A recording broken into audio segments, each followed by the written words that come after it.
अस्सलाम वालेकुम students. Hope so आप सब लोग ठीक ठाक होंगे। जी स्टूडेंट्स, हम जो लेक्चर नंबर 3 वाली स्लाइड्स हैं प्रोफेशनल एथिक्स एंड रिस्पॉन्सिबिलिटीज़ पढ़ रहे थे। तो इससे पहले हमने कंप्यूटर के एथिक्स देखे हैं और IEEE के कोड ऑफ एथिक्स बताए मैंने आपको। और आज जो टॉपिक है हमारा वो categories of computer ethics issues के ऊपर है ये वही वाली स्लाइड्स हैं, ठीक है। स्लाइड नंबर 10 है। इश्यूज़ प्राइवेसी, प्रॉपर्टी, इन चीज़ों से रेलिवेंट है। एक्सेस, एक्यूरेसी, ये पहले भी देखे थे पॉइंट्स, और डिफरेंट पॉइंट्स चेंज हैं according to your slides. Privacy, computers create a false sense of security. हमें पता है कि समटाइम्स ऐसा होता है कि जो आपका कंप्यूटर है सिक्योरिटी कुछ और लगा रहे होते हैं, और लेकिन उसकी जो सेंस है वो और होती है, मतलब आपको नेगेटिव रिएक्शन क्रिएट हो जाता है। People do not realise how vulnerable information stored on computers are. और समटाइम्स आप देखें आपने ऐसे सॉफ्टवेयर जिसने यूज़ किया तो समझ आ गई होगी, जिसने नहीं किया उसको क्या पता चीज़ का। तो पीपल जो होते हैं उनको समझ नहीं आ रही, तो रियलाइज़ नहीं हो रहा था कि कैसे हमने अपनी वल्नरेबल इंफॉर्मेशन को स्टोर करवाना है कंप्यूटर्स के ऊपर। प्रॉपर्टी, फ़िज़िकल प्रॉपर्टी हो गई, आपकी इंटेलेक्चुअल प्रॉपर्टी हो जिसमें आपके कॉपीराइट्स और पेटेंट्स वगैरह आ जाते हैं, ये सारी चीज़ें रिजर्व होती हैं, ठीक है। जो आप कंप्यूटर्स वगैरह के सॉफ्टवेयर्स होते हैं हमारे, डाटा एज अ प्रॉपर्टी, आपका आपका डाटा है, आपने लिखा है, आपकी प्रॉपर्टी है। तो इससे हमें इश्यूज़ क्रिएट होते हैं। Access to computing technology, access to data, दो ही चीज़ें होती हैं ना कंप्यूटर की। अगर हम एथिक्स को देखें तो उसका हम कंप्यूटिंग टेक्नोलॉजी को एक्सेस कर लेते हैं या फिर उसके डाटा को, दो ही चीज़ें हैं। Accuracy of information stored, accuracy क्या है, जो भी आपकी इंफॉर्मेशन स्टोर्ड हो रही है। फिर देन आती हैं आपके moral and ethical problems, hacking, cracking and virus creation, serious crimes that can not be justified. हमें पता है कि जो सीरियस क्राइम्स हो रहे होते हैं उसको हम जस्टिफाई नहीं कर रहे हैं, और ना ही वो जस्टिफाई होते हैं। अटैम्प्ट एट जस्टिफाइंग सम सच रिएक्शंस, कुछ ऐसे रिएक्शंस हैं जो हम अटैम्प्ट हो रहे हो तो वो जस्टिफाई, जैसे कि इलेक्ट्रॉन्स आर फ्री, वैसे इलेक्ट्रॉन्स फ्री ही होते हैं। अगर हम केमिस्ट्री की लैंग्वेज में देखें तो इलेक्ट्रो, तो यहाँ पे इस चीज़ का क्या मतलब है, they do not belong to any body. So जो भी ये सीरियस क्राइम्स हो रहे हैं, ये किसी पता नहीं चलता कि कौन इसको जो है वो यूज़ कर रहा है, कौन इसके साथ रिलेट है। Companies have week protection, yes companies जो हैं उनके पास इतनी अच्छी प्रोटेक्शन नहीं है। Point out flies and vulnerabilities in information system, तो ये सारी प्रॉब्लम्स हैं, वल्नरेबिलिटीज़ जो भी आपकी इंफॉर्मेशन सिस्टम है उसके अंदर वल्नरेबिलिटीज़ जो हैं वो पॉइंट आउट हो रही हैं, तो करनी भी चाहिए। हैकिंग और virus creation is right in a particular country और कल्चर, तो आपकी जो हैकिंग है और वायरस क्रिएशन है वो कोई मतलब राइट और इन अ पार्टिकुलर, ठीक है, कहीं पे कहीं जो है मॉरल और एथिकल प्रॉब्लम यही चीज़ की है कि देखिए जी, दो तरह की हैकिंग होती है, एक होती है अनइथिकल और एक होती है इथिकल। अगर आप इथिकल हैकिंग करते हो तो उससे कोई नुकसान नहीं होता, लेकिन अगर आप इलीगल हैकिंग कर लेते हो तो उससे फिर आपकी जो डिफरेंट कल्चर्स हैं, पार्टिकुलर कंट्रीज़ हैं, वो भी मुतासिर होती हैं, क्योंकि उन्होंने इस हैकिंग को अलाउ किया होता है। जी, इस पर आज की सॉफ्टवेयर पायरेसी आ जाती है। सॉफ्टवेयर पायरेसी वो चीज़ होती है, पता नहीं कितनी बार चीज़ को बता दिया, कि हम किसी की सॉफ्टवेयर को स्टील कर लेते हैं, चोरी कर लेते हैं। Unauthorised copying of software is stealing, आपकी जो अनऑथराइज कॉपी होती है सॉफ्टवेयर की वो चोरी हो जाती है। It is morally wrong as the constitute a violation of someone else right. So ये हम क्या कर रहे होते हैं, किसी और के सॉफ्टवेयर को अपना बता रहे होते हैं, अपने राइट्स बता रहे होते हैं। Problem with codes of ethics, legal system is not a complete and correct guide to moral behaviour. So अब ये क्या है, आपका जो लीगल सिस्टम है इज़ नॉट अ कंप्लीट, तो कंप्लीट भी नहीं है और करेक्ट गाइड भी नहीं करता जो भी आपकी मॉरल बिहेवियर्स होती हैं आपके, नतीजतन हम जो चीज़ चाहते हैं कि ये हमारा एंड बिहेवियर हमें रिक्वायर्ड है। Codes of ethics are mostly voluntary, तो समटाइम्स ये जो आपके कोड ऑफ एथिक्स होते हैं वो फुलफ़िल नहीं होते। समटाइम्स हम इन कोड ऑफ एथिक्स के साथ जो है ना राज़ी नहीं होते। कहते हैं ना कि कुछ कोड ऑफ एथिक्स हैं वो मोस्टली हमें अच्छे नहीं लग रहे कि हाँ भी ये नहीं होने चाहिए, ये होने चाहिए। may encounter situations for which the code makes no explicit recommendation। so हम कुछ situations में है कि समटाइम हमें ऐसा हो जाता है कि हम उसमें बाउंड हो जाते हैं कि ये जो कोड ऑफ एथिक्स है हम उसको एक्सप्लेट नहीं कर सकते, हम उसको नहीं निकाल सकते, हम उससे तजावज़ नहीं कर सकते। Goodness can not be defined through a list of dos and don't. So हम जो भी अपनी गुडनेस है, अच्छाई है, उसको हम डिफ़ाइन नहीं कर सकते थ्रू अ लिस्ट ओके ये होता है, ये सही किया है या नहीं करना। इन चीज़ों से हम डिफ़ाइन नहीं कर सकते डूज़ और डोंट। ठीक है, ये करना चाहिए, ये नहीं करना चाहिए। You must use your internal sense of ethics. तो आपको जो है वो क्या करनी चाहिए, हमें इंटरनल सेंस ऑफ एथिक्स भी यूज़ करनी चाहिए।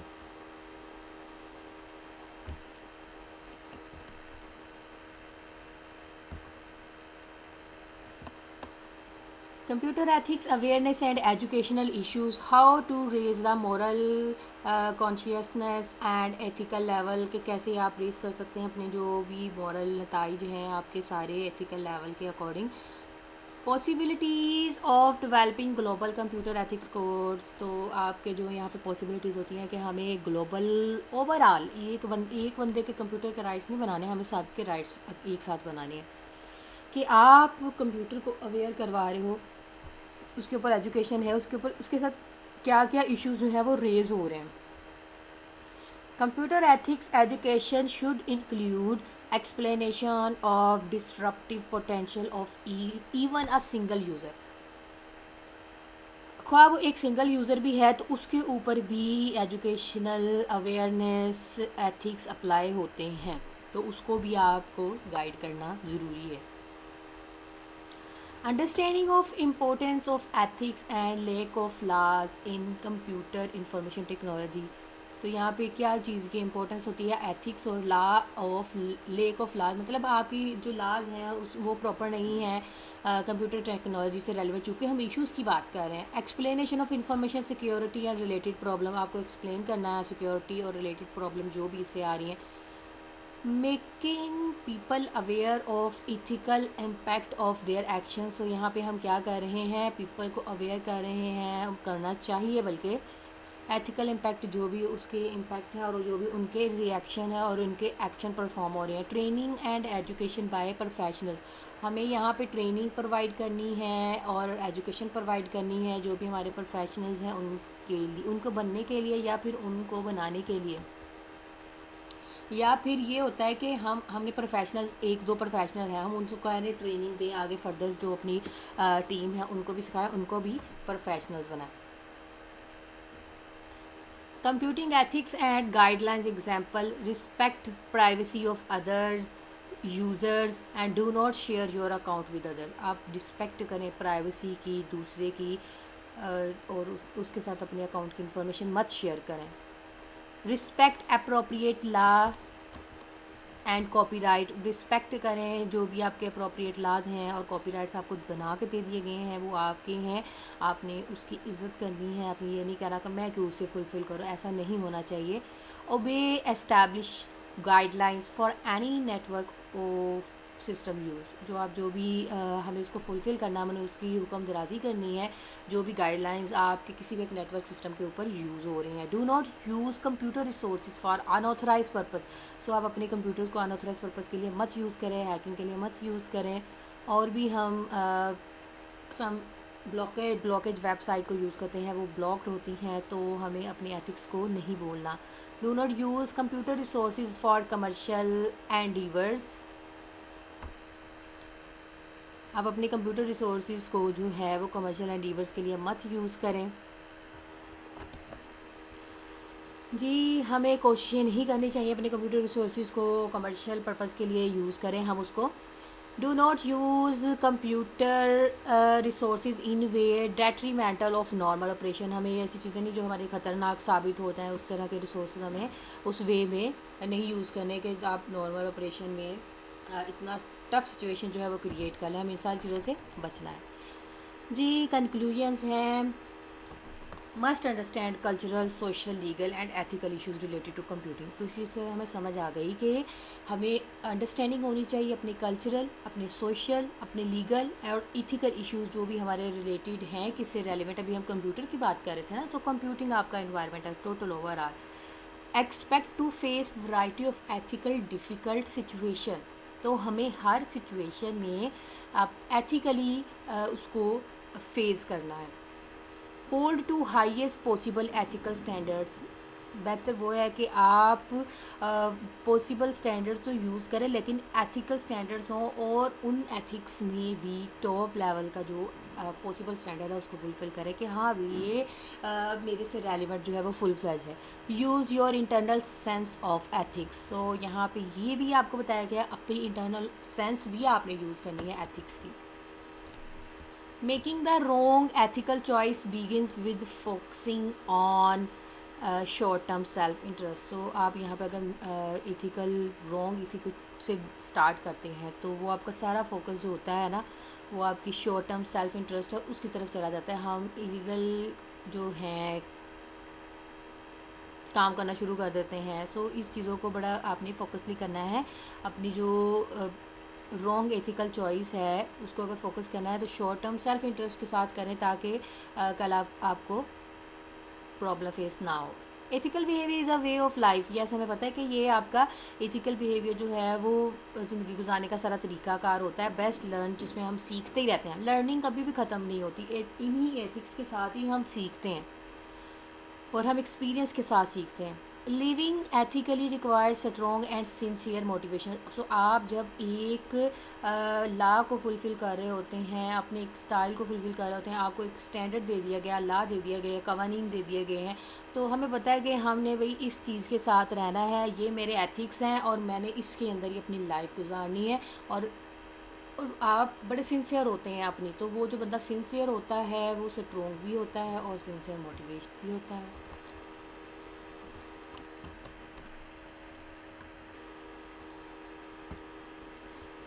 तो थोड़ा सा मैं इसको रिवाइज़ कर देती हूँ।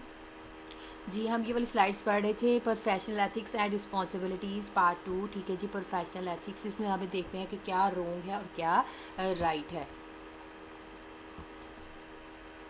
मैंने यहाँ पे प्रोफेशनल एथिक्स बताया। इसका जो आपका कंसर्न होता है वो किसके साथ होता है, किसी एक बिहेवियर और प्रैक्टिस के ऊपर डिपेंड होता है। आपके जो प्रोफेशनल एथिक्स होते हैं जो आप अपनी प्रोफेशनल वर्क के अंदर कैरी करते हैं, consulting, researching, teaching and writing, जो भी आप कर रहे होते हैं वो आपके प्रोफेशनल एथिक्स होते हैं। इसमें और अकाउंट मतलब अकाउंट करके चीज़ें बताई गई हैं कि आप एज अ प्रोफेशनल एथिक्स, ये सारी चीज़ें आपके अंदर होनी चाहिए। आपके रिलेशन प्रोफेशनल्स और क्लाइंट्स के साथ कैसा है, आपके उसके प्रोफेशनल्स के साथ कैसा है, प्रोफेशनल और सोसाइटी के साथ कैसा है, आपके प्रोफेशन और सोसाइटी के साथ कैसा है, एम्प्लॉयर और एम्प्लॉय के साथ कैसा है। टेक्निकल डिटेल सारी आपकी प्रोफेशन की सेट होनी चाहिए और इसमें आपको ये सारी चीज़ें पता होनी चाहिए। कल्चरल बिहेवियर क्या है, social, legal and ethical issues जो भी आपकी कंप्यूटिंग। तो ये आपका तो निचोड़ है ना, एक कंक्लूजन में हमने भी देखा है ये सारी चीज़ों का निचोड़ है आपके प्रोफेशनल एथिक्स का। फिर आप लोगों को यहाँ पे IEEE के आए प्रोफेशनल एथिक्स।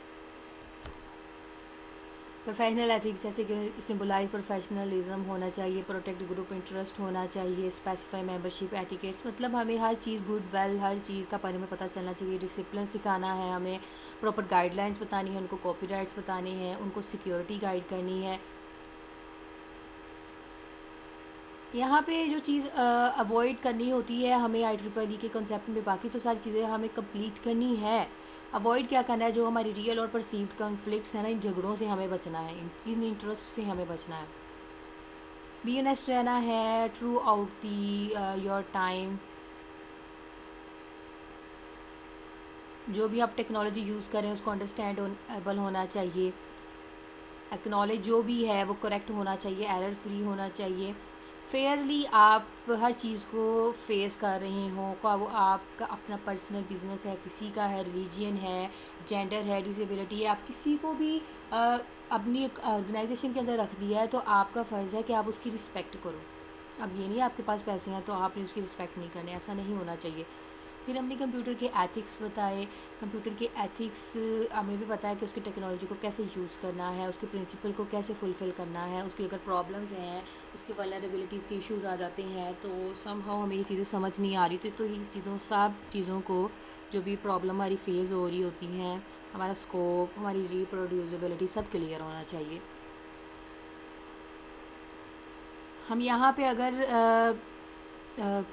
एस्पेक्ट्स की बात करते हैं कंप्यूटर के एथिक्स की, तो हमारी प्रॉब्लम एनालाइज होनी चाहिए। सबसे पहले तो प्रॉब्लम होती है ना, किसी भी चीज़ की प्रॉब्लम होती है, बाद की बात है उसका सलूशन फाइंड आउट करना, उसके सलूशन को, उसकी प्रॉब्लम को फार्मूलेट करना।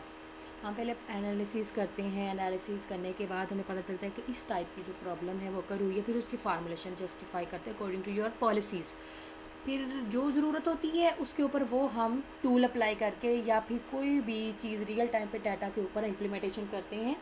तो हमारे कंप्यूटर की टेक्नोलॉजी क्या करती है, उसको हमें सिखाती है कि इस एथिक्स के रह के हमने काम करना है। आज हमने देखा कैटेगरीज। कैटेगरीज में मैंने बताया प्राइवेसी है, प्रॉपर्टी है, एक्सेस है, एक्यूरेसी है। तो प्राइवेसी का बहुत इशू है, ये तो लाजमी हमें प्रोटेक्ट करना है, ये एथिक्स के अंदर लाजमी पार्ट होता है। प्रॉपर्टी हो गया, मेरा मेरा सॉफ्टवेयर है, मेरी प्रॉपर्टी है, कोई और कैसे उसके ऊपर जो है वो कब्ज़ा कर सकता है। सो इसके ऊपर कॉपीराइट्स और पेटेंट्स वगैरह होते हैं, ठीक है। कॉपीराइट्स और पेटेंट्स, कॉपीराइट जैसे कि हम कोई वेबसाइट बना देते हैं उसके नीचे लिख देते हैं कॉपीराइट बाय दिस। तो पेटेंट वो होते हैं जैसे कि आप लोगों ने डिफरेंट प्रोडक्ट्स के ऊपर सिंबल देखे हुए हैं, पेंटिंग के ऊपर है, डव के ऊपर है, फाख्ता बनी हुई है। तो हर एक ऑर्गेनाइजेशन का अपना एक पेटेंट है, तो ये उसकी इंटेलेक्चुअल प्रॉपर्टी है, कोई उसको चोरी नहीं कर सकता। डाटा की अपनी प्रॉपर्टी, एक्सेस कैसे करना है, एक्यूरेट डाटा है या नहीं है, इसमें प्रॉब्लम्स आए, हैकिंग, क्रैकिंग और virus creation, moral and ethical problem, software piracy का बहुत ज़्यादा इशू हो रहा है आजकल। बहुत ज़्यादा स्टीलिंग हो रही है कि किसी और के सॉफ्टवेयर को अपना नाम दे दे रहा। जो भी आपने कोड ऑफ एथिक्स बनाए हैं उसके अंदर ये प्रॉब्लम्स आ जाती हैं कि हाँ भाई, मैंने ये बनाए थे, ये कोड ऑफ एथिक्स जो थे बने हुए हैं, तो आप उसकी बेस पे डिसाइड नहीं कर सकते कि ये ठीक नहीं है, ये ठीक है। तो आपको जो दिए हैं वो अगर आपको लगते हैं तो आप उसको फुलफ़िल करो, ठीक है। बड़ी स्टैंडर्ड और लॉ को फुलफ़िल करके बनाए गए। आपके अपने भी एथिक्स हैं, आपका अपना भी दिमाग है, आपने खुद भी अपनी सेंस ऑफ ह्यूमर को यूज़ करना है कि मुझे ये एथिक्स फुलफ़िल करने हैं या नहीं करने। अवेयरनेस दें भाई एथिक्स की, कंप्यूटर एथिक्स की, एजुकेशनल यूज़ के अंदर स्टूडेंट्स को सिखाएं, अपने एम्प्लॉयज़ को सिखाएं, अपने प्रोफेशनल्स को सिखाएं, उनको ट्रेनिंग प्रोवाइड करें, उनको सिक्योरिटी दें, उनको हर लिहाज से अंडरस्टैंडिंग होनी चाहिए, लैक ऑफ लॉ नहीं होना चाहिए, उनको पता होना चाहिए कि हमारी क्या मॉरल वैल्यूज़ हैं और क्या नहीं है। कंप्यूटिंग एथिक्स और गाइडलाइन जो सारी चीज़ें आपको बताएं कि हमने एक कोई भी जो यूज़र होता है ना, कोई भी यूज़र, कोई भी एक माशरे में बंदा रह रहा होता है, उसको प्राइवेसी सबसे ज़्यादा इंपॉर्टेंट चीज़ लगती है। प्राइवेसी, कहाँ पे भी रह रहा हो, सोसाइटी में रह रहा हो, अपने घर में रह रहा हो, उसको प्रोटेक्शन चाहिए। तो अगर कंप्यूटर की बात करते हैं तो कंप्यूटर में तो हमें अपना डाटा जो है वो ही देखना ना, डाटा को हमें किसी के साथ शेयर नहीं करना, हमें रिस्पेक्ट करनी है, किसी के डाटा को चोरी नहीं करना, वो उसे अनऑथराइज यूज़ करे और कल उसके लिए नुकसान हो, ऐसा नहीं होना चाहिए। तो ये इसकी ओवरऑल कंक्लूजन थी, जिसमें हमें ये चीज़ समझ आ जाती है कि हमें क्या एथिक्स को फॉलो करना है, जो भी है हाईएस्ट प्रायोरिटी देनी है अपने एथिकल स्टैंडर्ड्स को, इंटरनल सेंस ह्यूमर भी यूज़ करना है, शॉर्ट टर्म सेल्फ इंटरेस्ट होना चाहिए, एथिकल बिहेवियर, लाइफ आपकी अच्छी होगी अगर आप एथिकल बिहेवियर की बेस पे चलेंगे, इससे आपका एक्सपीरियंस बढ़ता है। हम जब एथिक्स को फुलफ़िल कर रहे होते हैं ना तो उससे हमारा एक्सपीरियंस बढ़ता है कि हाँ भाई ये चीज़ जो थी मेरे लिए ठीक थी, ये चीज़ जो थी मेरे लिए ठीक नहीं थी। लेकिन अकॉर्डिंग टू लॉ जो है आपके ऑर्गेनाइजेशन के स्टैंडर्ड्स हैं उसकी बेस पे डिपेंड होते हैं। आप चाहें तो इसको अपनी सेल्फ इंटरेस्ट के साथ भी चेंज करवा सकते हैं, क्योंकि अगर आपको वो फुलफिल नहीं लग रहे, आपको राइट्स नहीं मिल रहे, आपको सिक्योरिटी प्रॉपर नहीं मिल रही, आप वो इंस्टीट्यूट छोड़ देते हैं। ऐसा ही होता है, हम तो छोड़ देते हैं। लिविंग एथिकली रिक्वायर्स स्ट्रॉन्ग और सिंसियर मोटिवेशन। और जब आप लीगली एथिकली जीते हैं, हम लाइफ कर रहे होते हैं, तो हमें बहुत ज़्यादा ब्रेविटी मिलती है, हम बहुत ज़्यादा स्ट्रॉन्ग फील करते हैं, मोटिवेट होते हैं अपने एथिक्स को लेकर, क्योंकि आपको एक प्रायोरिटी मिल जाती है ना। तो प्रायोरिटी देना बड़ी बात होती है किसी को, जब हम किसी को प्रायोरिटी देते हैं ना तो वो भी खुश हो जाता है, और हमें तो सेटिस्फेक्शन हो ही जाती है ना, अगले बंदे को प्रायोरिटी दे दी है। तो दुनिया बहुत प्रायोरिटी के पीछे भागती है, तो उनको प्रायोरिटी दे देनी चाहिए। इससे हमारा क्या जाता है, प्रायोरिटी देनी चाहिए, क्योंकि इसमें ही जो अच्छी बात है, हम दूसरों को खुश करते जा रहे हैं, हम खुद भी खुश होते जा रहे हैं। जी स्टूडेंट्स, ये था आप लोगों का लेक्चर। मैंने थोड़ा सा रिवाइज इसलिए किया है कि इसका सारे जो इसके एथिक्स हैं उसका ओवरव्यू हो जाए। तो ये वाली स्लाइड्स भी कंप्लीट होगी, होप सो। तो कोई कन्फ्यूजन नहीं होगी, वैसे भी इस वाले सब्जेक्ट में कोई कन्फ्यूजन है नहीं है, क्योंकि थ्योरी सब्जेक्ट है। तो इसको समझें, अंडरस्टैंड करें, और आप लोगों को ये सारी चीज़ें पता होनी चाहिए। अल्लाह हाफिज़। Circle